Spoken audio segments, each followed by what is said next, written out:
입센의 인형의 집이라고 하는 소설을 여러분이 아실 겁니다. 거기에 보면 그 여자 주인공 로라가 나오는데 그 스토리를 잠깐 얘기하면, 짧게 얘기하면, 어쨌든 사랑하는 내 아내, 내 종달새, 돈이 많이 드는 애완 동물같이 아내를 불러가면서 그렇게 사랑하던 남편이 어떤 일에 연루되어서 결국은 그 아내의 마음에 상처를 주는 모습들이 나옵니다. 그것을 보면서 이 남편의 위선을 이 아내 로라가 보게 됩니다. 자기 공경에 처해 있을 때 그렇게 해도 자기의 도움을 필요하더니 결국은 자기가 공경에서 나오니까 그냥 체면상으로 부부 관계만 유지하자라고 하면서 아내로서 혹은 엄마로서의 자격을 박탈하는 뼈아픈 이야기를 이 로라가 듣습니다. 다시 그 문제가 해결되고 그 아내 로라가 한테 아무 일도 없었던 것처럼 다시 지내자고 했을 때 그 남편의 그 위선적인 모습에 역겨웠던 로라가 당시 남성 중심적인 사회를 이렇게 고발합니다. 어떻게 보면 이 로라는 그가 남편과 함께 살았던 집은 동등한 인격을 가지고 대접받았던 공간이 아닌 남편과 남성 중심의 사회가 만들어 놓은 놀이방에 지나지 않았다라고 그녀는 고발합니다. 자신이 어려서는 아버지의 인형이었고 결혼 후에는 남편의 인형에 불과했다라고 이야기를 하죠. 그래서 이제 나됨을 되찾기 위해서는 스스로 교육하는 일뿐이 없다라고 생각하고 그 집을 박차고 문을 꽝 닫아버리고 나가버리죠. 많은 문학 비평가들이 20세기의 여성 해방 운동은 이 로라가 문을 닫고 나간 이 꽝 소리와 함께 시작되었다라고 이야기를 합니다. 그 인형의 집 주인공 로라가 하는 말이 기억나십니까? 어렸을 때는 아버지의 인형이었다가 결혼한 후에는 남편의 인형이 된 자기 자신을 이야기합니다. 오늘 어쩌면 본문에 한 여인이 등장합니다. 어렸을 때는 아버지의 인형이었다가 이제 결혼한 후에는 남편의 인형이었던 한 여인, 참 불쌍한 여인 레아라고 하는 여인이 등장합니다. 여러분도 알다시피 하나님은 아브라함에게 약속하셨습니다. 내 자손을 통하여 복의 근원이 되어 열방의 아비가 되는 약속을 하셨습니다. 땅과 자손에 대한 약속, 또 자손에 대한 약속으로 말미암아 이삭을 주었고요. 이삭에게서도 그 자손에 대한 약속으로 말미암아 야곱을 주셨습니다.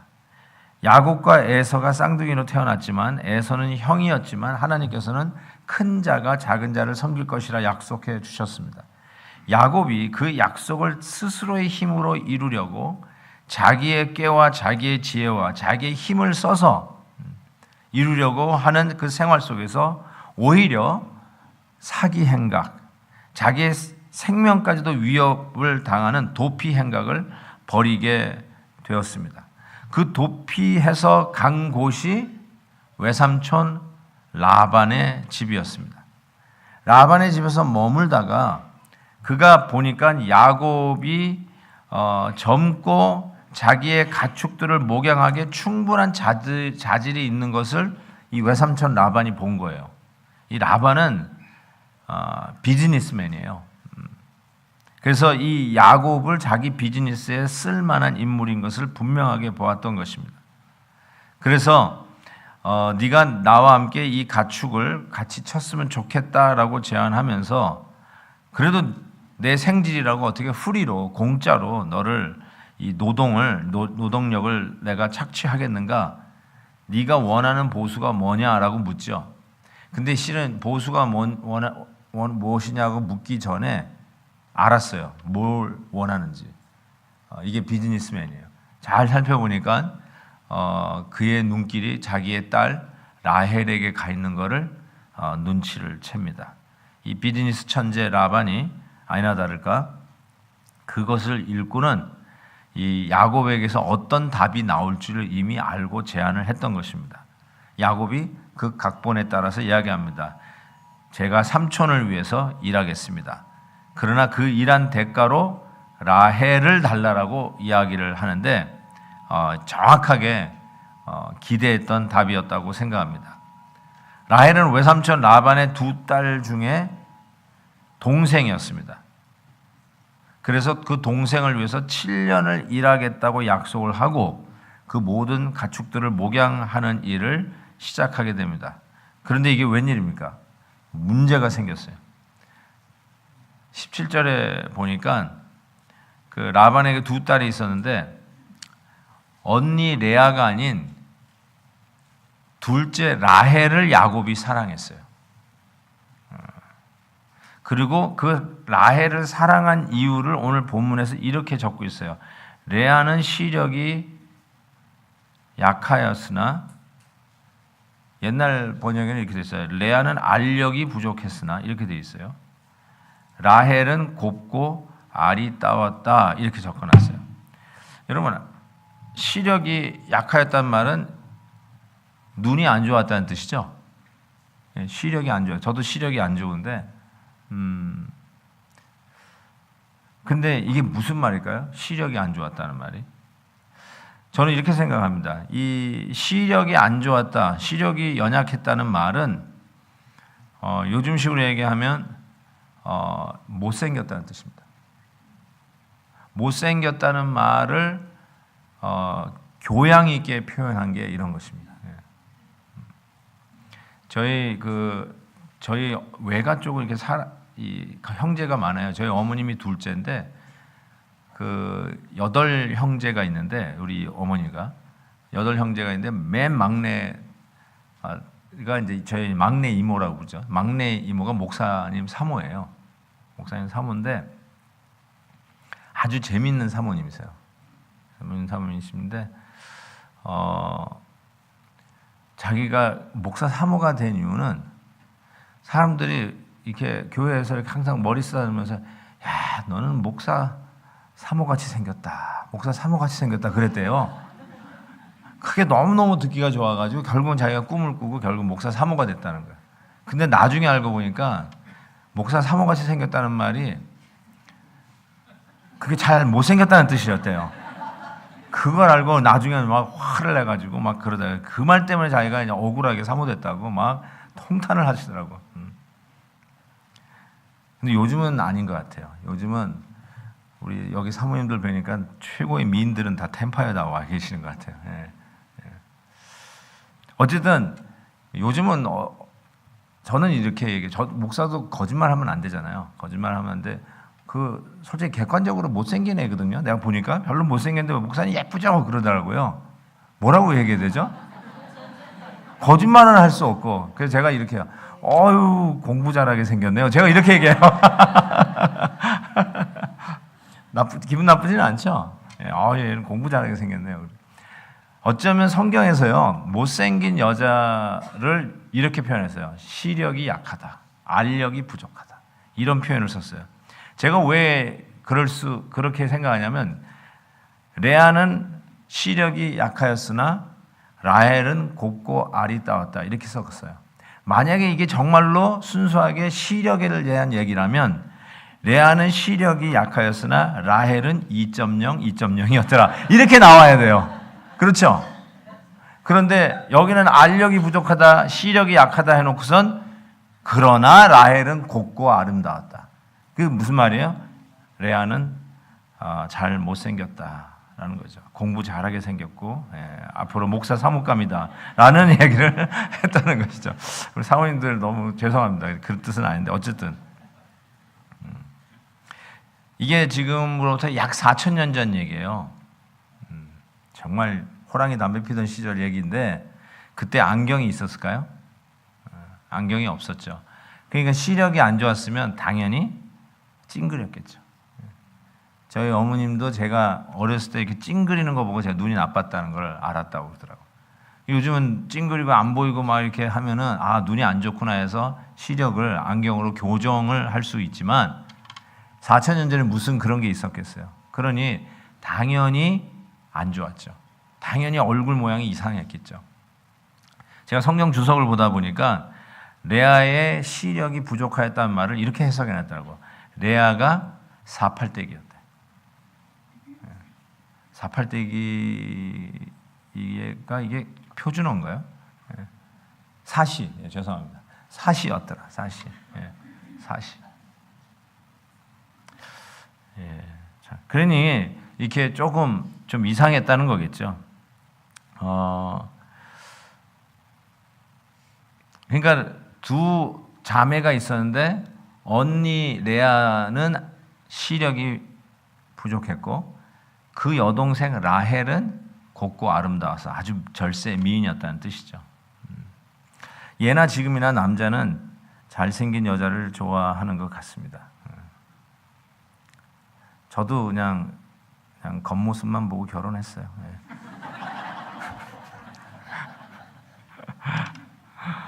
그 한 남자에게 여자 친구가 셋이 있었어요. 그래서 어떻게 하든지 좀 이 여자하고 데이트하려면 돈이 너무 많이 들잖아요. 그래가지고 이제 결심해서 하나를 정해야 되겠다. 근데 셋 중에 누구를 정해야 될지 모르는 거예요. 그래서 어떻게 할까 하다가 이제 테스트를 하기로 하는데 이게 돈을 이렇게 일정량을 A, B, C 자기 데이트하는 여자 친구들에게 줬어요. 딱 주고는 어떻게 쓰느냐를 보고 결정을 하려고 그랬어요. 그랬더니 A라고 하는 여자 친구는 그 받은 돈 가지고 자기 멋있는 옷을 빼입고 핸드백 사고 뭐 가서 머리도 하고 뭐 그다음에 이 하이힐 뭐 구두도 사 신었어요. 두 번째 B라고 하는 여자 친구는 이 남자친구의 양복에다가 남자친구 구두에다가 남자친구 지갑 뭐 이런 걸 쫙 사가지고 다시 남자친구에게 갖다 준 거예요. 세 번째 C라는 여자는 그 돈을 가지고 그걸 재투자를 해가지고 3배를 불려가지고 왔어요. 자, A, B, C 중에 누구를 택했을까요?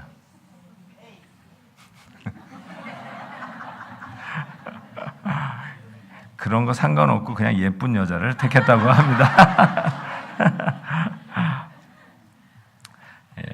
참 그런 거예요. 이게 아마 야곱의 마음이 그랬던 것 같아요.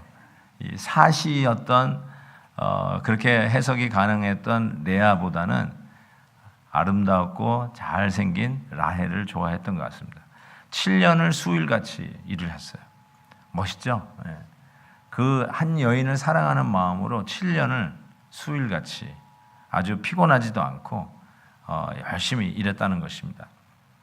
그래서 7년이 지나가지고 야곱이 삼촌한테 들어가서 약속대로 이제 라헬을 주십시오라고 했어요.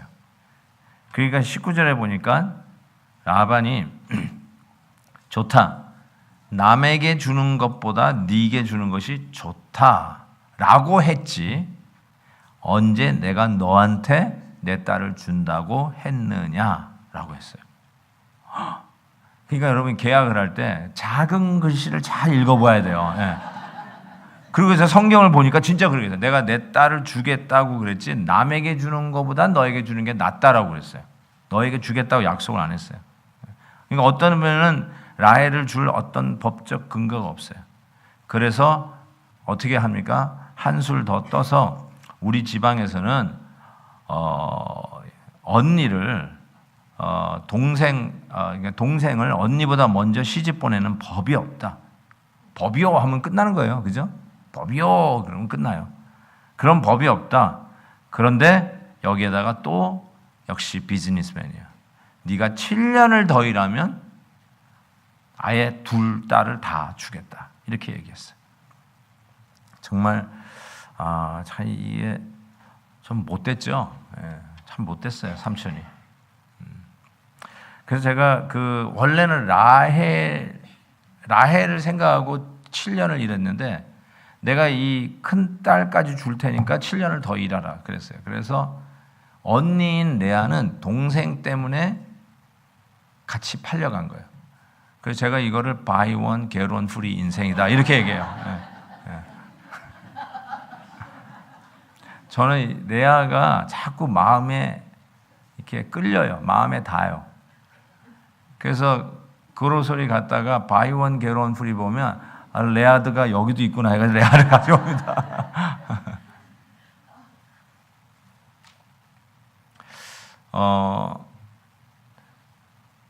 그러면서 이제 첫날 밤에 드디어 14년 동안 야곱이 종으로 부려먹고 말이죠. 그런데 어쨌든 첫날 밤이 됐어요. 첫날 밤이 됐는데 여러분 오늘 그 본문에 보면 아주 저는 솔직히 이해를 못하는 본문이 하나 등장을 합니다. 그게 뭐냐면 이제 첫날 밤을 지나고 나서 아침이 꽃기호 하고 밝았어요. 밝았으니까 이제 그 해가 이렇게 그 틈 사이로 이렇게 비집고 들어오면서 실내를 조명했겠죠. 그래서 그 실내가 이제 쫙 해가 빛이 들어왔는데 아침에 눈 비비고 어젯밤 첫날 밤을 잤던 자기 아내를 딱 봤는데 이렇게 돼 있어 성경이. 아침에 보니 레아더라. 자기 라헬하고 잤거든요. 라헬하고 잤는데 아침에 눈을 딱 보니 레아더라 이렇게 돼 있어요. 야, 이건 내가 정말 상상을 못할 일이에요. 이게 어떻게 가능할까라는 생각을 해봤습니다. 그래서 여기서 조금의 상상의 날개를 펴봤는데요. 그 아버지 라반이 어떻게 하든지 이 큰 딸을 먼저 보내야 됐어요. 그래가지고 나중에 하면 다 준다고 그랬고 약속을 했는데 야, 네가 들어가. 그렇게 이야기했는데 둘째 딸 나이 넌 안 돼. 언니가 먼저 가야 돼. 그리고는 레아를 집어넣으면서 신신당부를 했을 것 같아요. 무슨 당부를 했을 것 같아요? 어떻게 아셨어요? 절대로 말하지 마라 그랬을 거예요. 왜요? 7년 동안 같이 살았잖아요. 한 집안에서 한 지붕에서 살았으니 연애를 몇 년을 해도 그 집안에 숟가락이 몇 개인지 내 애인의 양말 색깔이 뭔지 다 알잖아요. 저는 연애를 2년 반을 했는데 다 알겠더라고요. 무슨 옷을 입고 다니는지 다 알겠더라고요. 근데 7년을 같이 한 지붕 밑에서 살았는데 왜 모르겠어요? 목소리만 들어도 감정이 어떤지 알고 얼굴 표정만 봐도 기분이 좋은지 안 좋은지 왜 몰랐겠어요? 그것도 7년을 수일같이 여기면서 서로 연애하면서 살았는데 그게 어디 가겠어요? 그러니까 첫날 밤인데 틀림없이 그랬을 거예요. 절대로 말하지 말라. 상상해봤어요. 자기야 드디어 이 날이 왔구나. 좋지. 뭐 말을 못했을 것 같아요. 이건 누가 한번 영화를 찍어봤으면 좋겠는데 그 첫날 밤이 얼마나 기가 막혔을까 싶어요. 당신 왜 말이 없어? 얘기 좀 해봐. 말을 못했을 것 같아요. 불 좀 킬까? 안 돼. 불 절대로 안 켜. 불을 가서 다 꺼라. 촛불 꺼라. 그랬을 거예요 아마. 저희 그 아버님의 고향이 섬이에요. 섬인데 제가 어렸을 때 갔는데 그때 전기가 안 들어갔어요 거기에.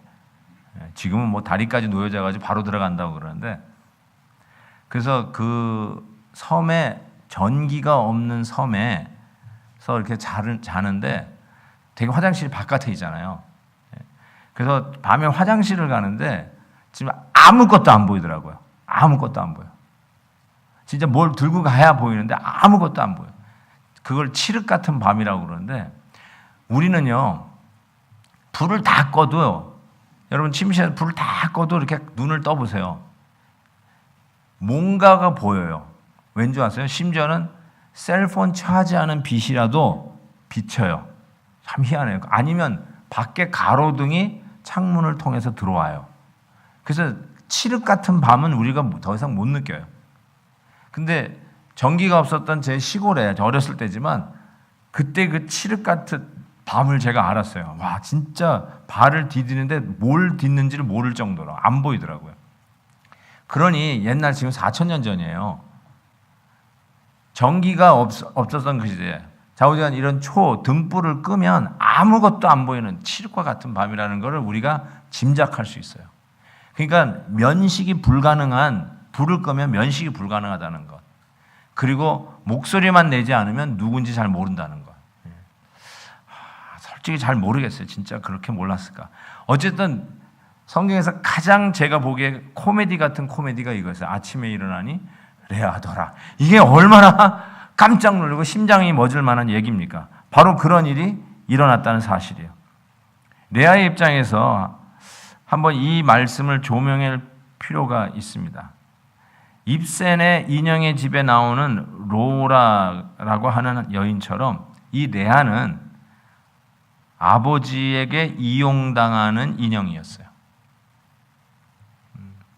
그리고 결혼을 이렇게 했잖아요. 바이원 결혼 프리로 팔려갔잖아요. 이 결혼한 남편 야곱에게도 사랑을 받지 못하는 외로운 여인이었어요. 아버지에게는 자기를 비즈니스 목적으로 돈을 더 벌겠다는 목적으로 자기가 몸으로 낳은 딸을 이렇게 이용할 수 있을까 정도로 실망스러운 모습이지만 그 당시에는 이것이 가능했던 것 같아요. 아버지로부터 이용당한 것. 그 당시 여성의 신분을 두고 사람의 숫자에도 들어가지 않았던 그 당시 어쩌면 남아를 낳는 생산의 도구로 외에는 다른 특별한 신분을 여길 수 없었던, 그래서 아들을 낳아야 어쩌면 그 여인의 신분이 보장된다고 할 수 있었던 그 당시에 이 레아의 입장에서 볼 때 아버지에게서는 이렇게 취급당했지만 결혼한 후에는 그래도 내가 먼저 시집 왔으니까 조강지처 아니에요? 그 동생보다는 언니 아니에요? 그런 의미에서 누구보다도 남편의 사랑을 받고 싶지 않았을까 이런 생각을 해보게 됩니다. 남편의 사랑을 못 받는 아내가 있다면 그게 가장 불쌍한 여인이라고 합니다. 부부로 살아도 남편의 사랑을 못 받고 그냥 부부 생활하는 그 부부 생활이 얼마나 참 힘들까라는 생각을 해봐요. 밍크 코트를 입으면 뭐하고 좋은 차를 타고 다니면 뭐합니까? 남편의 사랑을 받지 못하는데. 가장 행복한 여인은 남편의 사랑을 받는 여인이다 해도 아마 틀리지 않을 것 같습니다. 근데 이 당시는 벌써 일부 다처제라는 그런 사회 속에서 거기다가 자기 여동생과 비교가 되었을 레아. 이 당시의 여인도 꿈일 줄 알았어요. 여인에게는 아름다움이 최고였을 거예요. 그런데 그것도 예쁜 자기 여동생과 비교당하는 그 굴욕을 어떻게 참아낼 수 있었을까 상상해 봅니다. 이 패런팅, 아이들, 자녀들 교육할 때 제일 하지 말아야 할 것이 비교잖아요. 야, 네 형은 잘하는데 너는 왜 그 모양이냐? 이런 거. 이게 아주 정말 죄송합니다. 이런 표현에서 무식한 패런팅이거든요. 그렇게 하시면 안 되거든요. 야, 너 이웃집 아저씨네 아이들은 그렇게 공부 잘한다는데 너는 그 똑같은 학교 내가 널 못 먹였냐? 내가 널 안 해준 게 있냐? 너는 왜 이렇게 못하냐고 옆집 아이하고 비교하는 거. 이것처럼 나쁜 가르침이 없거든요.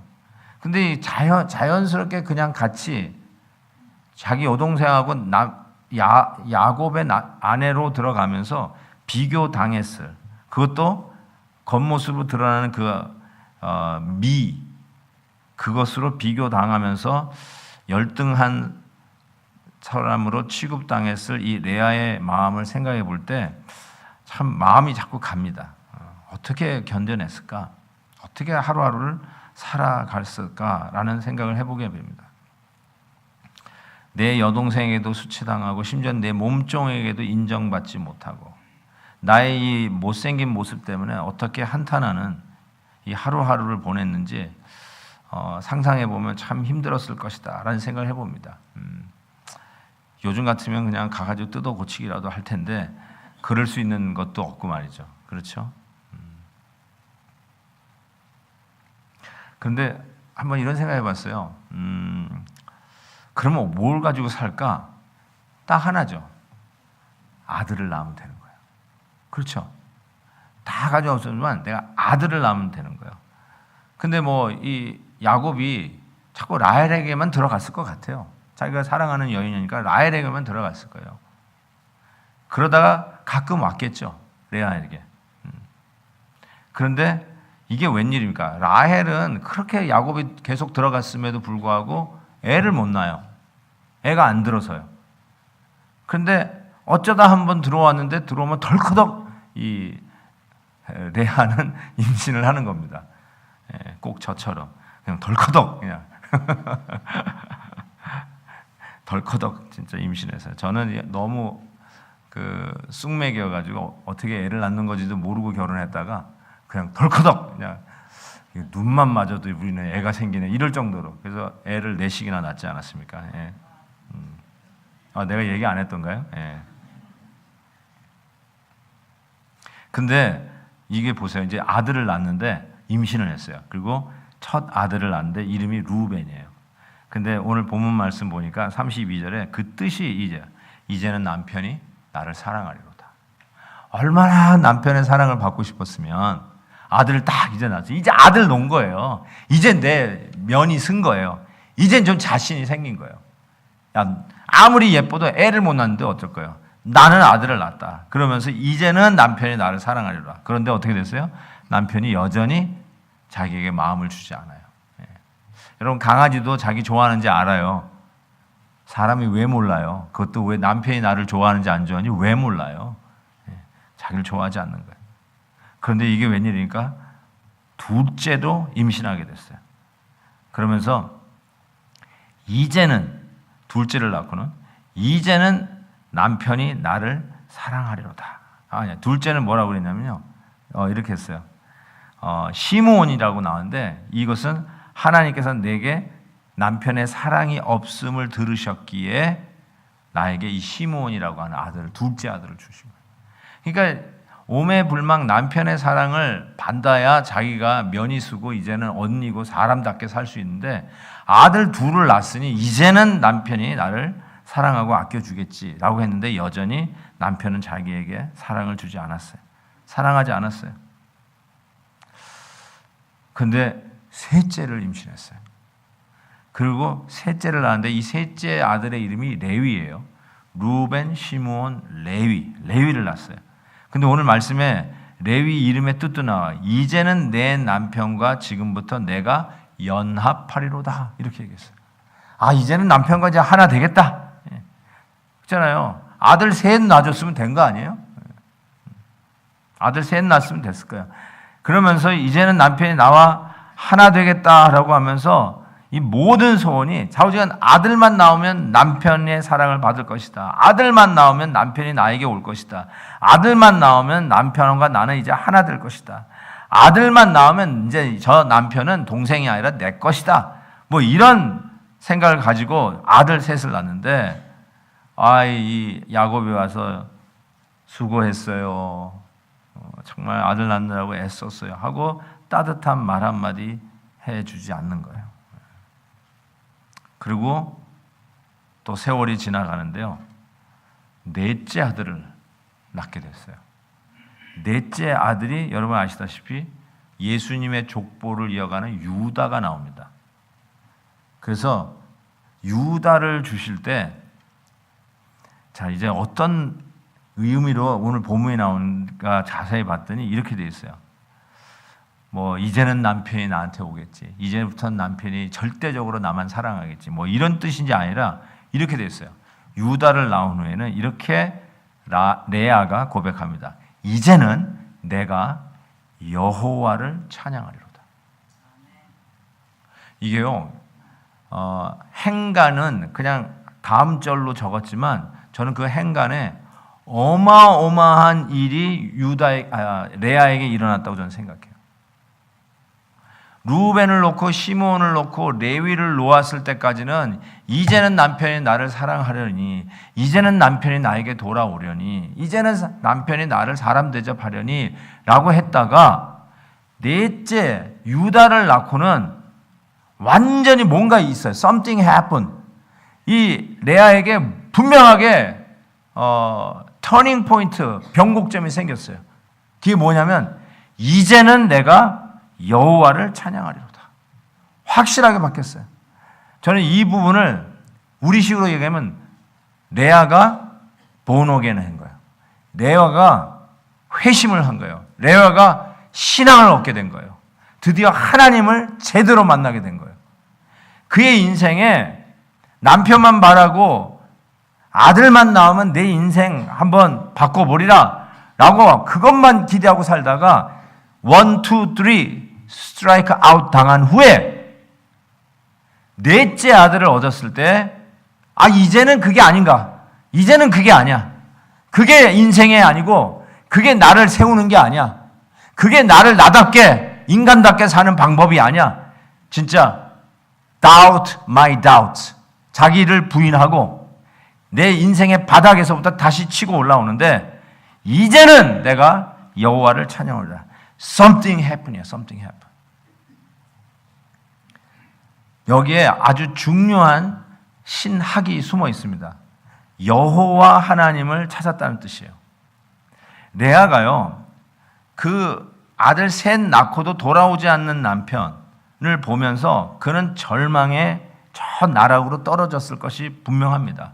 그렇게도 기대하고 이제는 내가 사람답게 살려니, 이젠 대접받고 살려니, 맏며느리 혹은 이 조강지처의 대우를 받으면서 살려니 라고 생각했는데 세 아들을 낳고도 여지없이 무너져 내렸습니다. 자기의 기대에 조금도 부응하는 것이 없었습니다. 그렇다면 요즘같이 고층 빌딩이 있었다면 뛰어내려야 돼요. 더 이상 인생에 소망이 없는 거예요. 이렇게 살아봤자 정말 밥 갖다 주면 그 밥 먹고 사는 그 집에서 키우는 가축이 더 팔자가 좋아 보였을 거예요. 저 돼지가 더 좋아 보였을지도. 예. 돼지는 없었겠죠. 저 양을 키우면서 저게 더 팔자가 좋으니 이게 뭐냐 내가. 예. 아마 그래서 틀림없이 고층 빌딩이 있었으면 뛰어내렸을 것 같아요. 저는. 근데 거기서 뛰어내리지 아니하고 레아가 그 맨 마지막에서 final transmission, this is it, 이거 아니면 난 끝입니다 라고 하면서 마지막 트랜스미션을 넣는 게 뭐냐면 하나님을 찾은 거예요. 그것도 어떤 하나님을 찾았냐면 여호와 하나님을 찾은 거예요. 엘로힘 야훼 하나님을 찾았어요. 이 한국말 여호와가 야훼죠. 이 야훼라는 이 하나님의 이름은 언약 관계 속에서 하나님이 약속을 주실 때 주셨던 이름이에요. 그 여호와라는 말이 약속. 레아는 야곱의 아내가 되면서 하나님께서 아브라함에게 주셨던 약속을 붙들었어요. 너의 이 자손이 하늘의 별과 같고 해변의 모래와 같을 것이라는 것. 그리고 나는 그들의 하나님이 될 것이라고 하는 약속의 이름 여호와, 이 야훼 하나님의 이름을 붙들고 그것이 나에게도 적용이 됩니까? 하고 하나님 앞에 씨름했을 거라는 거예요. 정말 하나님의 그 복음이, 그 약속이 나에게도 효과가 있나요? 내가 그거 붙들고 기도할 수 있나요? 그냥 내가 한 인생에 그냥 어쩌면 아버지 집의 인형으로 살다가 이제 남편의 집의 인형으로 사는 이름도 없는 여인. 그렇잖아요. 옛날에는 누구 집 딸 이렇게 부르다가 시집 가면 누구 부인 그러다가 애 낳으면 누구 집 엄마 이러잖아요. 이름이 없어요. 이름이 없어요. 저도 우리 할머니 이름을 할머니 장례식 때 알았어요. 이름이 없어. 어쩌면 인형의 집이라는 말이 맞아요. 그런데 그 상황 속에서 하나님 앞에 이 약속이 나에게도 효과가 있습니까? 하고 하나님 앞에 부르짖었다는 것이죠. 부르짖는 가운데 레아는 내가 아들 때문에 남편의 사랑을 받는 것이 전부인 줄 알았던 그의 생각이 이제 바꿔가기 시작합니다. 아, 그게 아니구나. 계속해서 하나님이 은총을 베풀어 주시는 가운데 이게 아니구나라는 것을 발견하게 됩니다. 아, 아니구나. 이게 인생이 아니야.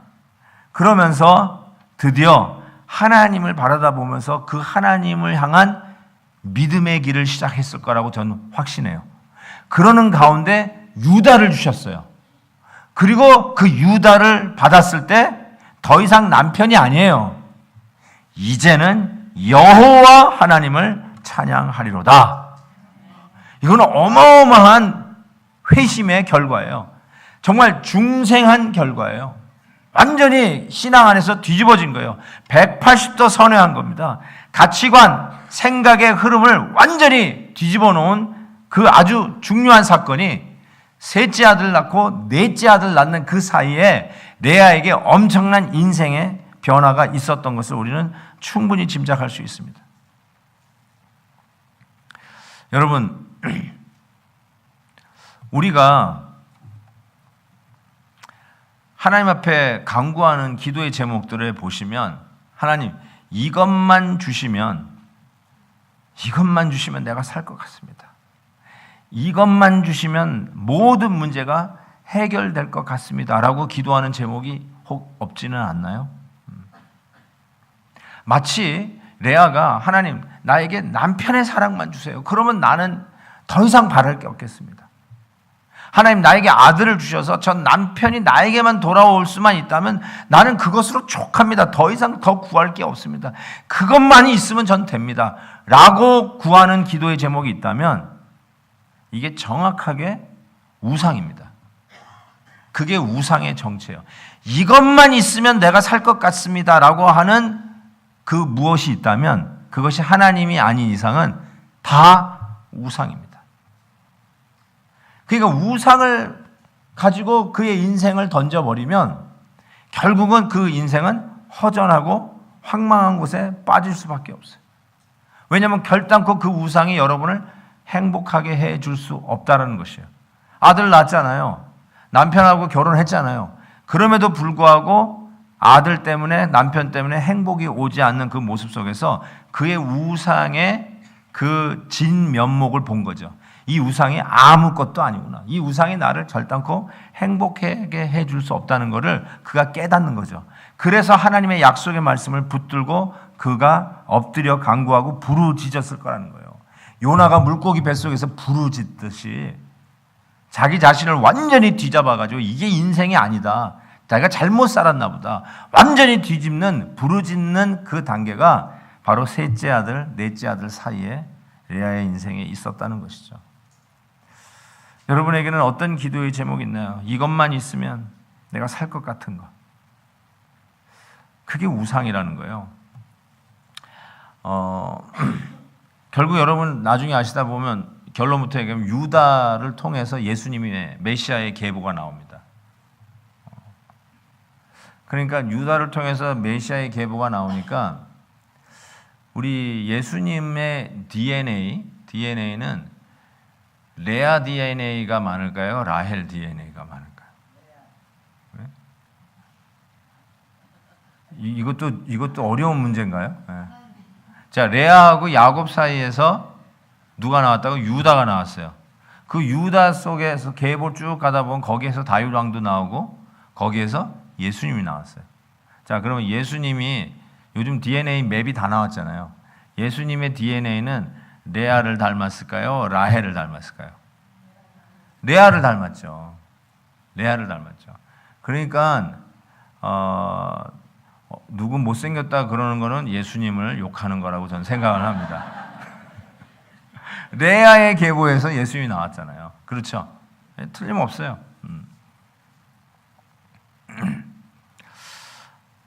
정말 그 구약학자가요, 요번에 여기를 해석하는데 제가 재미난 게 하나 있었어요. 레아에게 있어서는 맞아요. 그게 우상이었어요. 남편이 우상이었고 아들이 우상이었어요. 근데 그것이 결단코 자기를 만족시킬 수 없다는 걸 깨닫고 하나님을 붙드는 거죠. 그래서 이제는 내 인생은 하나님 여호와를 찬양한다.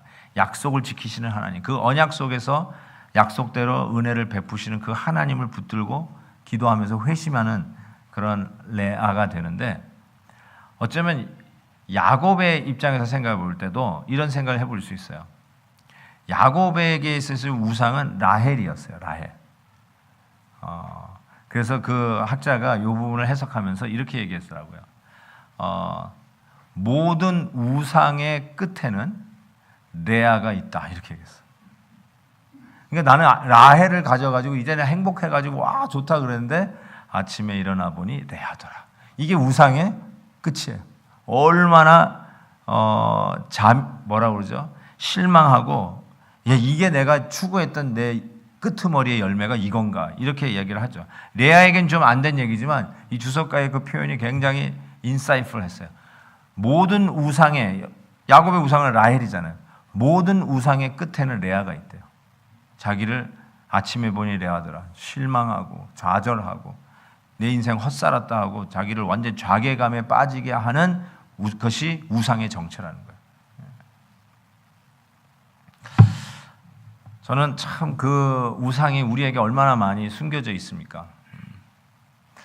이 일만 해결되면 나 살 것 같은데, 근데 그 일이 틀림없이 우상입니다.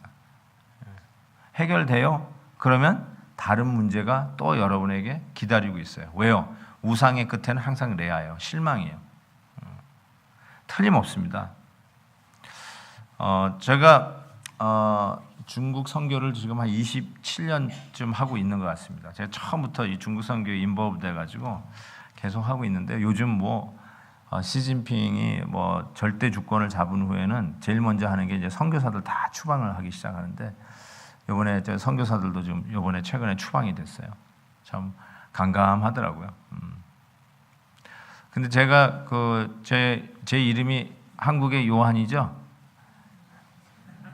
예, 한국의 요셉입니다. 한국의 요셉인데, 제가 이제 장남인데요. 제 부친께서 그 당시에 중공이었잖아요. 중국이 중공이었는데 앞으로 중국의 시대가 올 거라고 해가지고 저를 화교에다 집어넣었어요. 어렸을 때. 제가 화교에서 컸어요. 근데 일반 국민학교는 이게 8살 돼야 들어가는데 화교는 5살에도 들어갔어요. 그래가지고 그냥 제가 평택에서 컸거든요. 평택에 화교가 하나 있었어요. 그래가지고 그냥 거기서 중국 학교를 먼저 다니기 시작을 했습니다. 그게 인연이 돼가지고 신학교 때 중국 선교에 헌신했던 선배에게 붙들려가지고 그때서부터 중공 선교라고 하면서 이제 기도회를 시작한 것이 인연이 돼서 지금까지 하고 있는데요. 그래서 제가 때만 되면 중국에 들어가서 그 선교 현장에 들어가는데, 저희 선교에서 운영하는 소위 지하 신학교가 있습니다. 지하 신학교가 있는데 그 신학생들이 그 당시 그때 3명이 졸업했어요. 3명이. 그런데 요 정도 사이즈의 호텔 볼룸을 빌려서 졸업식을 하는데요. 그 여름에 했잖아요. 여름 7월인지 8월에 들어가서 하는데, 와, 베이징에서 하는데 너무너무 더운 거예요. 호텔에서 아무리 에어컨을 해도 그냥 이 사람의 온도를 이겨내지를 못하더라고요. 그냥 꽉 차 있고, 성도들하고 이렇게 축하객들하고, 그 다음에 한국과 미국에서 온 이사 목사님들이 앞에 좀 이렇게 스태프들이 앞에 있고, 앞에 3사람은 나와서 졸업한다고 있고, 그러면서 여러분 아시잖아요. 중국 사람들 만만디예요. 되게 길어요. 죽는 줄 알았어요. 안 그래도 더워가지고 저는 셔츠에다 넥타이를 메고, 그래도 제가 기도 순서를 맡았기 때문에 여기 앉았는데 이게 뭐죠? 땀이 그냥 밖으로 막 배에서 나오는 거예요. 그 정도로 더웠어요. 너무너무 힘들더라고요. 근데 어쨌든 그 졸업식은 길었지만 은혜의 도가니였다는 걸 제가 짐작할 수 있었어요. 너무너무나 뜨거운 거예요. 그래서 이게 계속 진행을 하는데 드디어 힘들어 죽겠는데 이 이사장님이 나와가지고 이제 졸업 설교를 하셨어요. 그래서 다 했는데 한 20-30분 하셨겠죠. 그 다음에 이제 3사람이 있는데 답사라고 하더라고요. 답사 한 1분씩 하려나 그랬더니 답사 한 사람씩 나오는데 30분씩 하는 거야.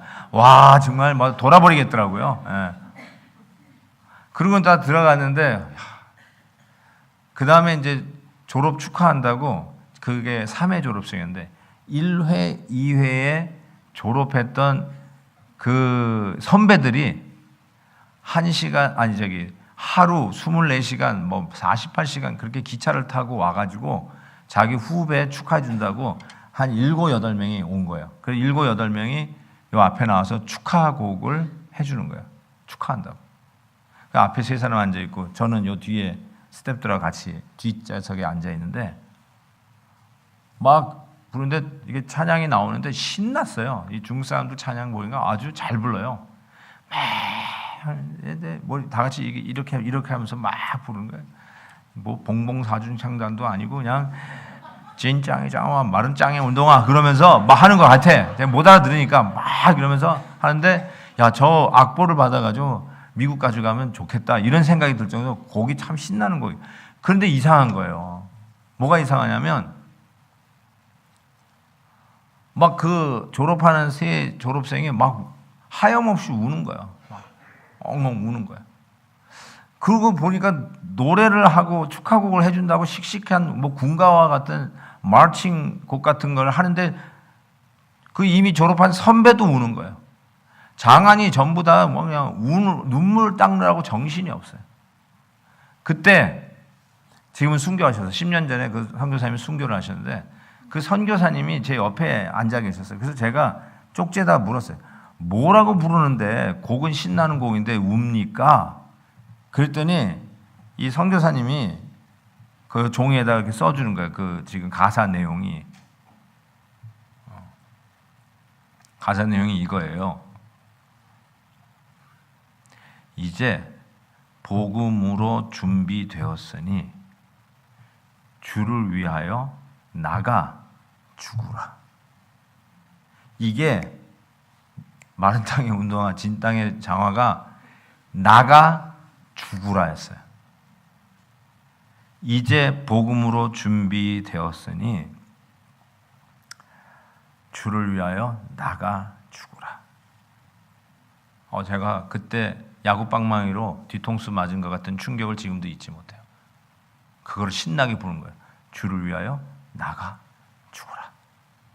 난 나가 죽으라 어렸을 때 엄마한테 욕 먹을 때 야 이놈아 나가 죽으라 할 때 한번 들어봤죠. 근데요 참 희한한 게 이게 신앙의 비밀이에요. 우리 기독교는요 졸업하는 신학생들한테 덕담으로 축하하면서 할 수 있는 말이 나가 죽으라예요. 그리고 그거 가지고 화를 내고 어떻게 감히 덕담이 무슨 그런 게 다 있냐고 화를 내는 게 아니라 그러겠습니다 하고 울면서 아멘 하는 거예요. 그리고 그 불러주는 선배도 울면서 나가 죽으래요. 그리고 그 얘기를 듣는 그 신학생의 가족들도 아멘 하면서 우는 거예요. 그게 복음의 능력이었어요. 축하곡이 끝나고 제 기도 순서가 왔어요. 기도를 못 하겠더라고. 더워서 짜증나고 사람들이 여기 팍 해서 모였는데 그냥 땀 냄새가 나가지고 불쾌하고 방금 전에 그냥 설교보다도 긴 답사를 한 사람도 아니고 3사람이 다 한 것 때문에 막 뒤집어지려고 했던 그런 불평불만이 있다가 서로 축하해 준다고 덕담을 하는데 주 예수 그리스도를 위하여 이제는 준비되었으니 나가 죽으라 했더니 아멘 나가 죽겠습니다. 여러분 제가 그때 알았어요. 이제 중국 교회가 해야 되겠구나. 우리는 너무 배에 기름이 많이 찼어요. 배가 불러요. 저도요 선교지 가면 막 힘들어요. 이제는 옛날에는 대학생들하고 같이 굴렀는데요 이제 힘들어. 야성을 잃어버렸어요. 주님의 복음을 위해서 우리가 기껏 서로 덕담하는 게 예수 잘 믿고 대박 났어요. 부자 되세요. 우리는 덕담이 그렇게 변했어요. 근데 여러분 중국교회, 지하교회, 이 가정교회에서는 덕담이 예수 그리스도에 나가 죽자. 지금 막 가정교회도 문 닫고 그러는데요. 가정교회 지도자들이 신앙의 자유를 위해서 기도하지 않아요. 하나님 우리에게 이 핍박을 계속 유지하게 해주세요. 그렇게 기도하더라고요. 그 졸업생들하고 제가 그래서 1년에 한 번씩 중국에 들어가서 재충전을 받고 나오는 게 저에게 목회에 큰 힘이 됐어요. 그냥 앉아서 얘기하는데 다들 감옥에 들어갔다 와서 이 린치를 당해가지고 허리를 못 쓰는 사람부터 시작해서 그분들 다 목회자들이에요. 그것도 수천 명, 수만 명의 목회자예요. 어쩌면 비교도 할 수 없는데, 그런데 미국에서 왔다고 뭐 한 수 가르칠 게 있나라고 생각한 그 자체도 너무 부끄러웠어요. 배에 기름이 찼어요. 배가 불러요. 이젠 더 이상 흙탕물에 구르는 거를 별로 좋아하지 않아요. 근데 중국 교회는 예수 그리스도의 나가 축제예요. 이제는 한국 교회나 우리 미주에 있는 우리 디아스포라에게 비교가 안 돼요. 야성을 따라갈 길이 없어요. 그래서 기껏해야 우리가 예수 안에서 자꾸 복 받으려고 하는데, 예수를 위해서 나가 죽자라고 하는 중국 교회를 이길 수가 없습니다. 이슬람권 선교는 중국 교회가 해낼 겁니다. 전 그렇게 생각해요. 제 비전이 중국 교회를 계속 돕는 이유는 이슬람권 선교, 바로 그 지하에서 335 모이면서 계속 신앙을 지키는, 바로 핍박받는 그 지하교회, 가정교회 중국 성도들이 이슬람으로 나갈 거라고 저는 그렇게 확신해요. 여러분, 어떻게 이런 이야기가 나올 수 있을까요? 우리의 삶 속에 정말 이거 아니면 안 된다고 하는 그 우상 땅지가 있는 이상은 예수 그리스도를 위하여 나가 죽자는 말을 할 수가 없죠. 예수 그리스도를 위해서 나가 죽으려면 예수 그리스도가 나의 하나님이고 그분이 나의 전부이어야만 합니다. 그래야 그럴 수 있죠. 나보다 더 큰 게 우상이에요, 원래. 나보다 더 큰 게. 근데 자식이 나보다 되게 더 크잖아요. 자식을 위해서 다 희생하잖아요, 엄마 아빠들이. 근데 진짜 더 큰 거 그 하나라면 그 아들이, 그 딸이 우상이잖아요. 왜요? 하나님보다 더 크니까. 그래서 우상은 어떤 분 이런 표현을 썼어요. 이 유도에서 그 등치 큰 사람을 등치 작은 자가 그냥 휙 날려버리더라고요. 그 어떤 힘의 모멘텀이 있나 봐요. 그때 그 모멘텀이 우상이에요. 모멘텀. 이게 딱 잡고 탁 넘기는 모멘텀이 우상이래요. 그래서 우상은요, 그게 뭐든지 간에 여러분을 통째로 날려버릴 수 있어요. 뭐 우리 아들 사랑하는 거, 우리 마누라 사랑하는 거, 내가 뭐 그냥 내 명예를 위해서 내가 공부 열심히 해가지고 내가 뭐 이거 하나 가지면 이거면 될 거라고 하는 거, 뭐 이런 거 같이 뭐 별거인 거냐 싶은데 그 별거 아닌 그것이 딱 모멘텀, 등치 큰 덩치를 딱 날려버리는 유도처럼 이 우상이 휙 우리를 통째로 날려버리는 힘이 그 안에 있다는 거예요. 그 우상을 우리가 과소평가하면 안 된다는 것이죠.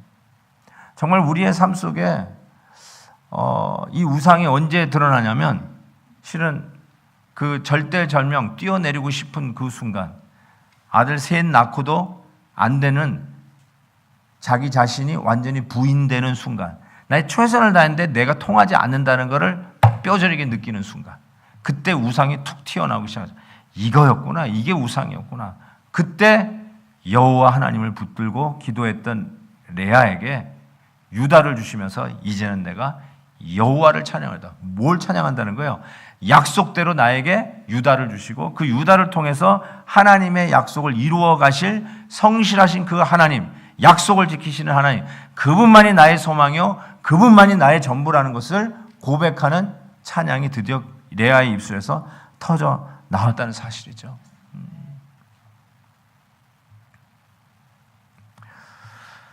여러분에게 어떤 우상이 숨어 있습니까? 어떤 분에게는 자기의 그 자기의 열심이 우상일 수 있어요. 실은 저 같은 사람이 그런 경우가 많아요. 내가 마음에 안 들어. 내가 설정해 놓은 그것을 내가 만족시키는 내가 너무 싫어. 그래서 그거를 해야 만족이 와요. 그래서 이 조금 완벽주의자들은 이 덫에 걸리기가 쉬워요. 근데 그것도 가만히 보면 자기가 우상이 되어 있어요. 자기 퍼포먼스가 우상이 되어 있는 경우가 얼마나 많은지 몰라요. 그런데 퍼포먼스가 종교적인 의로도 찾아와요. 종교적인 의. 즉 요나가 자기 의의 문제에 빠져서 니느웨가 아닌 다시스로 달아난 거거든요. 저 더러운 우상 숭배자들이 무슨 하나님의 은혜를 받을고 노웨이 호세 그리고 달아난 거거든요. 그거를 자기 의의 문제인데 구체적으로 하면 인종차별의 죄입니다. 저 더리 페이간이 무슨 하나님의 은혜를 받을 적이 있어? 우리 히브리인들이 받아야지. 인종차별이에요. 근데 여러분 아시잖아요. 우리 한국 사람도 만만치 않은 인종차별을 하지 않습니까? To tell you the truth. 저는 아직 우리 딸, 우리 아들이 시집장가 아직 안 갔어요. 당연히 사위감, 며느리감 늘 마음에 생각하고 있어요. 제가 또 주례를 많이 하잖아요. 근데 우리 한국 사람들이 일단 한국 사람하고 하는 걸 제일 좋아하고 그 다음 순서는 누굴까요? 한국 사람하고는 못해. 그럼 그 다음이 누구예요? 어떤 인종일 것 같아요? 제가 주례한 거는 제일 많은 게 중국 사람. 두 번째는 백인? 오케이. 일본 사람 봐줄래요? 어떻게 할래요? 일본 사람? 일본 사람 괜찮아요? 오케이. 또 누구 있어요? 여기 우리 다른 분들도 있네요. 한국 분 아닌 분들 계시는데 용서해 주시고 들으세요. 그냥 우리 있는 그대로. 근데 제가 왜냐면 우리 어떤 분이 왔는데 우리 멕시칸이 하고 결혼한다고 하는데 막 하늘이 무너진다고 하면서 우리 딸 좀 날려주세요. 막 이런다고 막 울더라고.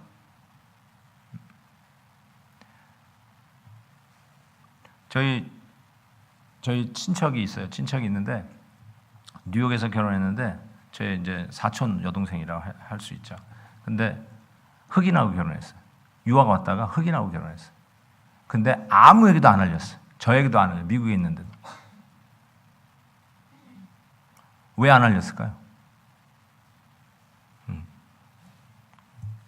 알죠? 그 이유를. 그냥 우리가 레이시스트예요. 우리도. 자기 의예요.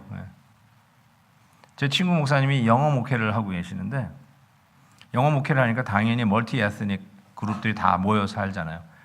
근데 한국 여자하고 캄보디아 남자가 눈이 맞았어요. 그래서 지네들끼리 약혼을 했어요. 반지를 나눠 꼈어요. 그거를 안 한국 여자의 부모님이 한국에서 날라왔어요. 우리 가문에 이런 일이 있을 수 없다. 그러니 어떻게 해요? 교회 목사님한테 온 거예요.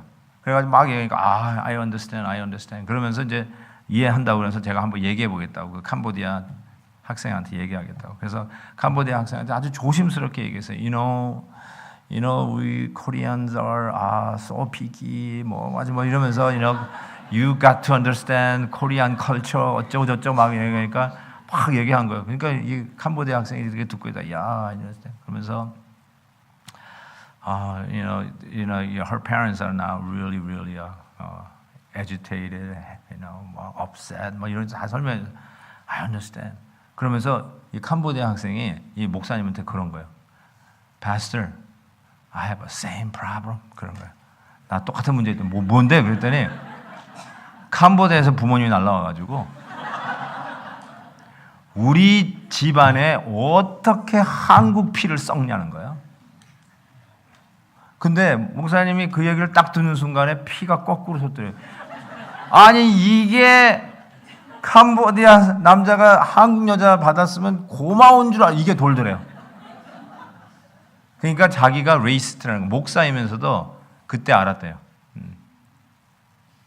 여러분 이 피가 어디 가겠어요?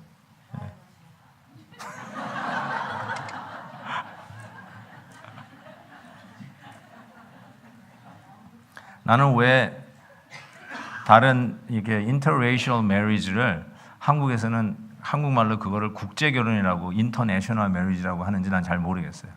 한국 사람끼리 결혼하는 건 이제 국내 결혼인가 봐요. 그 다른 인종하면 다 국제고 한국 사람끼리 하는 건 그냥 국내예요, 국내. 예. 재밌죠? 저는요, culturally 맞아요. 한국 사람끼리 하면 편해요. convenience가 있어요. 그래서 only convenience sake. 그래서 우리 애들한테도 얘기했어요. 예. 성경이 금한 것도 아니고 신학이 금한 것도 아니고 네가 결혼할 대상을 인종에 따라서 금할 수 있는 것은 하나도 없다. There's nothing. 그렇지만 한 가지 네가 만약에 이제 interracial marriage를 하려면 이게 너만의 결혼이 아니라 family to family 결혼이니까 culture를 너희가 그 어려움을 극복할 수 있는 마음을 가져라. 그럼 아빠도 I'm okay. 그래서 그렇게 얘기를 했어요. 그러니까 참 이런 것들이 우리 안에 이렇게 흐르는 게 있다니까요. 그러니까 그게 뭔가 봤더니 racism이고 racism은 self-righteousness, 자기의의 문제고 self-righteousness가 요나의 문제였어요. 요나의 문제였어요. 그래서 요나가 하나님의 은혜를 내가 싫어하는 민족이 받는 거를 원치 않았던 거예요. 그래서 달아난 거였어요. 내 이럴 줄 알았습니다. 그러잖아요. 내 이럴 줄 알았습니다. 결국 그게 자기 우상이에요. 우리가 최고니까 최고의 대접을 받아야만 직성이 풀리는 거죠. 자기의의 문제. 자기의의 문제가 좀 고상한데요. 제가 이거를 쉽게 요거만 더 얘기하고 마무리할까요? 저는 이거를 자기 본전의 문제라고 생각해요. 본전 문제, 본전. 그 본전이 뭐냐면 여러분이 뭘 하다가 뭔가 잃어버리고 내 뜻대로 안 되면 본전 생각이 나요. 본전 생각. 예를 들면 이런 것입니다. 한 부부가 아주 결혼해서 잘 살다가 아내가 이 키드니가 fail 돼가지고 신부전증에 걸렸어요. 그래서 이 콩팥을 이식 수술하지 않으면 힘들게 됐다는 거예요. 그런데 이 남편은 의사예요. 남편이 의사인데 이 테스트를 했는데 자기 키드니를 아내에게 줄 수 있게 됐어요. 감사한 일일까요? 재수없는 일일까요? 제가 왜 이 일을 하냐면 어떤 분은 자기 아내하고 자기가 타입이 맞아가지고 재수 되게 없네 그러면서 떼준 적이 있었거든요. 근데 어쨌든 서로 사랑하는 부부라면 이게 잘된 일이죠. 내 걸 떼주는 게 얼마나 감사해요. 저도 아직까지는 만약에 그런 일이 있다면 내 거 떼줘도 괜찮을 것 같아요. 믿습니다. 그냥. 그런데 그래서 아내한테 떼줬어요. 근데 여러분 남편이 자기 아내에게 콩팥을 떼준 게 신문에 날 일이에요? 자랑할 일이에요? 대서특필할 일이에요? 아니면 당연한 일이에요? 맞았어요. 당연한 일이에요. 당연한 일이에요. You have nothing to brag about, nothing to boast about. 그렇죠? You give your kidney to your loved ones who needs it desperately. 당연히 주죠. 간도 떼어주죠. 자기 자식을 위해서 간도 떼어주죠. 그 박종호 성가가 있죠. 박종호 씨. 딸에게 간을 이식받아가지고 살아가지고 지금 간증 집회하고 다니는데요. 너무너무 은혜가 많더라고요.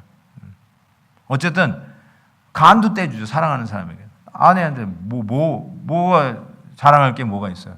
That's it. 사랑하는 사람한테 주고 끝. 그런데 이 아내가 그 키드니를 받은 후 5년 후에 바람을 폈어요.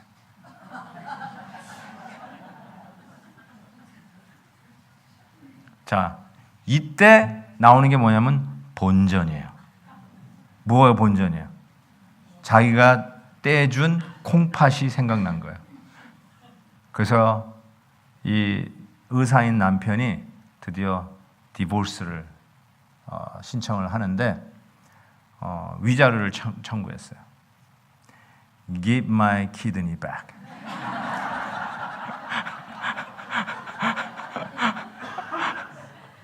내 콩팥 돌려줘. 그랬어요.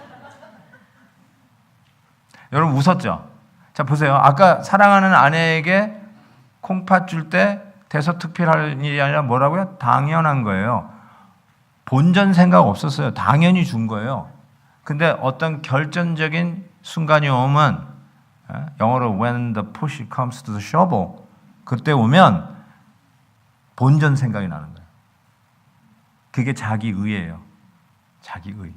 자기는 몰랐는데 본전이 없다고 생각했는데 어떤 순간이 오면 자기가 어마어마한 희생으로 너무너무 자기가 생명 것처럼 생각하는 귀중한 거를 준 게 여기에 남아있다는 거예요. 여기 딜리트 된 게 아니라 리셋이 된 게 아니라 딜리트 된 게 여기 그대로 있는 거예요. 내가 너에게 콩팥 주었어. You should remember that rest of your life. 이런 게 있는 거예요.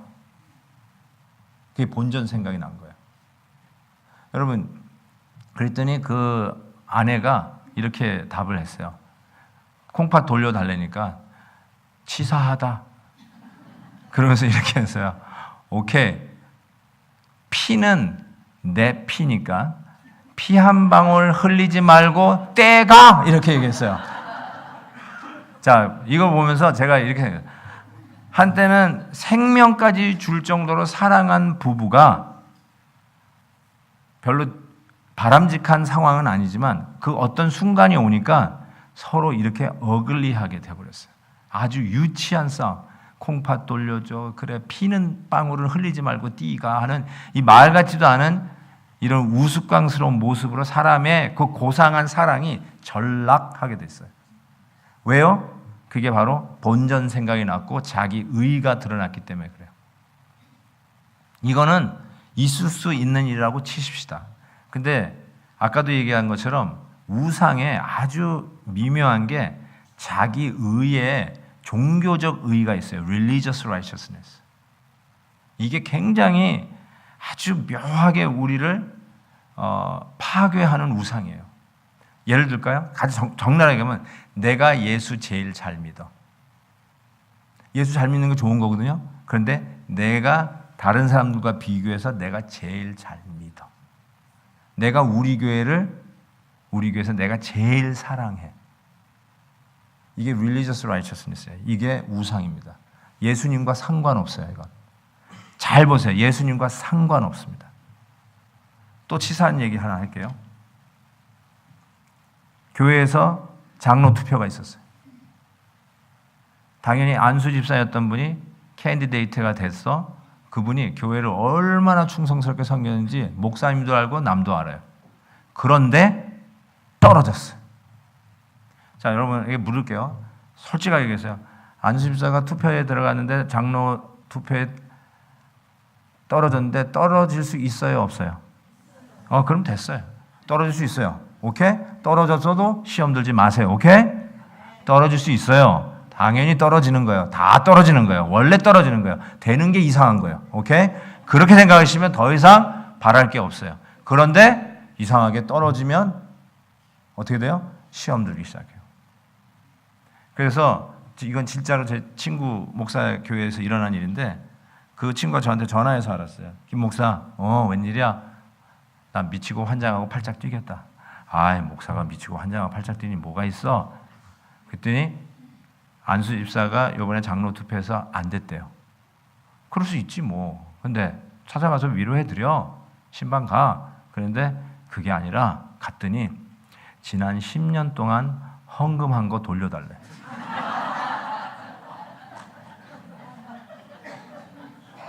여러분, 아까 그 의사 남편이 아내에게 Give me my kidney back. 지금 Give me my offering back. 똑같아요. 별 차이 없어요. 똑같은 거예요. 왜요? 교회를 위해서 충성하고 교회를 위해서 하나님이 내신 11조 내고 헌금한 거, 그거 신문에 내야 될 일이에요? 대단한 일이에요? 목사님이 앞에 와서 광고할 일이에요? 우리 김 지사님 11조 했네요. 광고해야 돼요? 아니죠. 당연히 한 거죠. 당연히 한 거죠. 하는 게 복이에요. 되게 축복이에요. 감사한 일이죠. 그런데 장로 투표 안 됐다고 하는 게 뭐예요? 여기 다 딜리트가 안 되고 여기 다 입력이 돼 있었던 거예요. 내가 제일 먼저 나와서 문 연 거 입력. 내가 끝나고 다 교회 청소하고 화장실까지 청소해가지고 문 닫고 간 것 입력. 내가 힘들고 어려운데도 11조 했던 그 날 입력. 이거 다 입력하는 거야. 그런데 결정적인 순간이 오는 때 when push comes to shove. 뭐야? 본전 생각이 나는 거야. 본전. 이게 종교의로 등장하는데 이거는 신앙이라고 생각해. 좋은 거라고 생각해가지고 싸울 거라고 생각하고 자기 의를 높이려고 그래. 그래서 자기의 이 본전을 인정 안 해준 사람들이 악당으로 변해. 그리고 하나님의 영광을 위해서 싸운다라고 하는 희한한 빌미를 가지고 교회를 어지럽히는 경우가 얼마나 많은데요. 얼마나 많은데. 그게 믿음이라고 생각하고 그게 신앙의 싸움이라고 하는데 천만의 말씀이에요. 자기의 우상 지키려고 하는 모습이에요. 자기를 멸망한, 여러분 우상의 끝에는 레아예요. 열심히 종교적인 의를 가지고 그것이 최고가 되고 인정받으려고 하고 열심히 싸웠는데 그게 우상인지 모르고 했다가 마지막 끝에는 레아가 기다리고 있다니까요. 아침에 보니 레아더라 실망이에요. 좌절이에요. 이게 아니었어요. 내가 잘못 살았던 게 깨달아지고 좌절 넘어지는 순간 그게 우상의 결말이거든요. 그러니까 자기가 자기 의를 높이고 자기 잘난 맛에 사는 거예요. 자기 잘난 맛에 산 거예요. 하나님 섬기는 맛에 산 게 아니라 자기 잘난 맛에 산 게 그게 자기 의예요. 그게 우상의 정체예요. 뭐 돼지머리 놓고 절하는 게 우상이 아니고요. 저 다시 불교에 가가지고 뭐 거기 가서 절하는 게 그게 우상이 아니라 버젓이 하나님을 예배하는 예배당 안에도 우상을 가지고 들어와 있다니까요. 그게 누구예요? 바리새인이죠. 바리새인들이 자기 의 가지고 살았던 사람이에요. 시장 한복판에 서서 큰 소리로 기도하는 맛. 야, 저 사람은 경건하구나. 기도하는 사람구나. 그 맛에 살았다니까요. 제가 참 존경하는 목사님 중에 박윤선 목사님이라고 계세요. 주석을 다 쓰신 분이에요. 유일하신 분이죠. 우리 한국 신학자 중에서도. 근데 그분의 아들 둘이 저희 교회에 있어요. 그래서 안 건데 그분이 이제 암투병에 하다가 돌아가셨어요. 벌써 20여 년 되셨죠. 그런데 그 아들이 의사니까 한국에서 그 마지막 그 돌아가시는 그 길을 지킨다고 들어가셨어요. 그러면서 그 마지막 지키던 걸 다 일기로 적었어요. 아버지의 그 마지막 모습을 그 의사 되신 아들이 다 적어가지고 돌아와가지고는 그걸 이제 책으로 펴낸 건 아니고 자기가 이렇게 쓴 거를 이렇게 카피해가지고 책으로 엮었어요. 이렇게 매뉴얼리 엮어가지고 목사님 이게 저희 아버님 마지막 가시던 모습이라고. 워낙 한국 교계에서는 유명하시고 정말 존경받는 분 아니에요. 저는 그분을 생시에 딱 한 번 봤어요. 신학교 시절에 그 필라델피아에서 이게 집회를 하는데 그냥 듣는 것이 그분은 학자이면서도 그렇게 기도를 열심히 한대요. 그래서 그분을 늘 존경하던 저를 가르쳐주던 목사님이 한번 야 가자 그래가지고 거기 가서 처음으로 육성으로 그분의 설교를 들어봤는데요. 야 정말 대단하시더라고요. 그리고 어쨌든 설교 끝나고 숙소로 이동을 하는데 그 숙소로 이동하는 차 안에서 얘기하자고 하면서 타라고 그러는 거예요. 그 저도 그냥 목사님 모시고 갔으니까 덩달아 탔어요. 청년 시절에 그냥 타가지고 그분을 딱 봤는데 그러면 얘기를 해야 될 거 아니에요. 근데 타라고 그러놓고는 숙소까지 가는 길에 기도하시는 거야. 제가 그래서 어린 마음에 야 정말 기도하시는 목사님 맞네. 아니 자기 만나러 온 자기 제자하고 얘기를 좀 하셔야 되는데 그건 안 하고 그냥 하고 그 다음에 호텔에 도착했더니 잘 가 하고 들어가시더라고. 그러면서 그래 야 진짜 그분도 그래. 아유 우리 스승님한테 저 기도할 때는 못 말려 이러시더라고. 기도하는 목사님 맞아요. 근데 그 아들이 준 그 마지막 가시는 모습을 쭉 이렇게 읽는데 그 선비 같고 정말 티 없이 정말 공부만 하시고 후학들만 가르치고 성경 주석만 쓰셨던 그 목사님이 회개를 하기 시작하는 거예요. 돌아가시기 전에. 근데 무슨 죄를 회개를 하냐면 내가 너무너무 놀란 게 이렇게 쓰셨어요. 사람들이 나를 보고 기도 많이 하는 목사님이라고 그러는데 그 말을 들을 때마다 은근히 즐겼던 것을 회개합니다.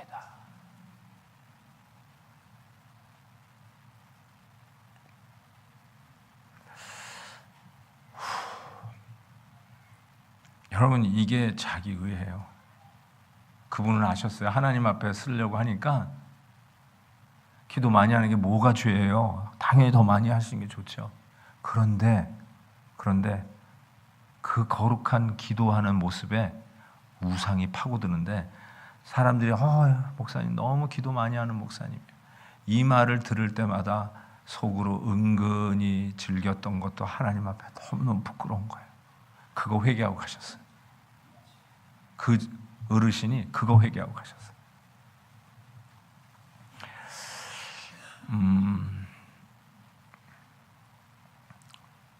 여러분은 어떤 우상 갖고 계세요? 툭 건드리면 좌절이고 실망이고 더 이상 살 이유가 없을 것 같은 것. 난 이것만 있으니까 난 이제 살만 났어. 나는 이제 괜찮아 하는 그거 없어지면 어떻게 될 것 같아요? 여러분, 원래는 하나님이 없어지면 죽을 것 같아야 돼요. 원래는 하나님만 있으면 다른 거 다 없어도 살 것 같아야 돼요. 그렇죠? 그런데 그 자리에 다른 것이 있어서 이거 없으면 죽을 것 같고 이것만 있으면 살 것 같은 것, 그게 하나님이 아닌 다른 것이라면 그게 무엇이든 간에, 그게 기도의 열심이든지 교회를 사랑하는 것이든지 여러분의 눈에 넣어도 아프지 않은 자녀를 사랑하는 것이든지 아니면 여러분의 커리어를 은근히 자랑하고 즐기는 것이든지, 남들이 박수치는 것을 하나님 앞에 영광 돌리지 않냐고 은근히 속으로 즐겨도 하나님 앞에 갈 때는 그 죄가 부끄러워서 회개하게 된다는 것. 사랑하는 성도 여러분, 나는 그 중국 성도들 졸업생한테 이제는 준비되었으니 우리 주님의 이름을 위하여 나가 죽자, 그거에 아멘 울면서 축복해주고 울면서 그렇게 하겠다고 그러고, 가족들도 신학교 졸업하는 자기의 자식들을 보면서 너 그렇게 예수를 위해서 죽어라 하면서 같이 울면서 축복하는 바로 그 현장. 그때야 비로소 우리는 예수를 위해서 사는 사람들이라고 이야기할 수 있고, 이 시대에 그리스도의 대사로, Ambassador of Christ, 그리스도의 대사로 이 시대의 그리스도의 빛과 그리스도의 소금의 역할을 감당하는 성도로서 살 수 있으리라고 믿습니다.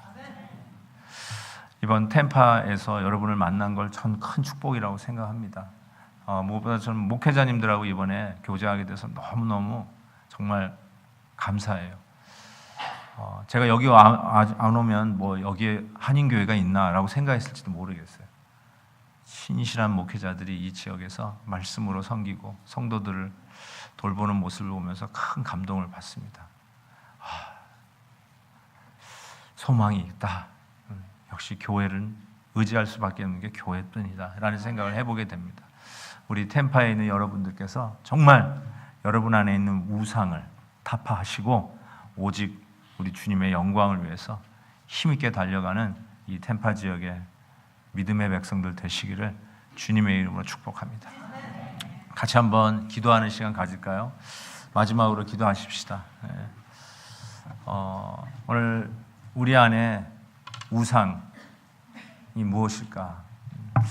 아들만 하나 얻으면 남편이 나한테 돌아올 텐데 그거 가지고 살았어요. 아들 낳는 게 뭐가 잘못이고 남편 사랑 받고 기대하는 게 뭐가 그게 잘못이에요? 당연히 받으셔야 되겠죠. 그런데 그게 자기의 인생의 전부라고 생각한 이 레아의 이 마지막은 절망뿐이 없었어요. 자괴감뿐이 없었고요. 인생 끝나는 줄 알았어요. 그러나 그 와중에 약속의 하나님, 여호와 하나님의 이름을 붙들었습니다. 그 하나님이 나의 소망이고 나의 전부라는 것, 그것이 나를 진정 붙드는 생명줄이라는 것을 그는 알았습니다. 여러분, 우리 하나님 앞에 가십시다. 그분이 우리를 살리실 바로 그 구원자 하나님이십니다. 여러분을 위해서 그 약속 지키시기 위해서 십자가에서 당신의 아들을 끊어내시기까지 여러분을 사랑하시고 지키시고 당신의 자녀 삼으신 이 약속을 지키시는 그 하나님만이 여러분의 생명입니다. 그분이 여러분을 구원하실 구원자이십니다. 그분을 붙들고 기도하시되 오늘 말씀 들으면서 돌출되는 여러분의 우상들을 좀 하나님 앞에 내려놨으면 좋겠어요. 그게 아세라 목상인 양 치시고 그것이 바알인 양 무너뜨리시고 다시 우리 하나님의 이름을 높이고 여호와만 이제는 여호와 하나님만 찬양하리로다. 이 레아의 고백이 여러분의 고백이 되기를 바랍니다. 우리 다 같이 한번 우상을 내려놓는 정말 헌신의 기도 하나님께 올려드리겠습니다.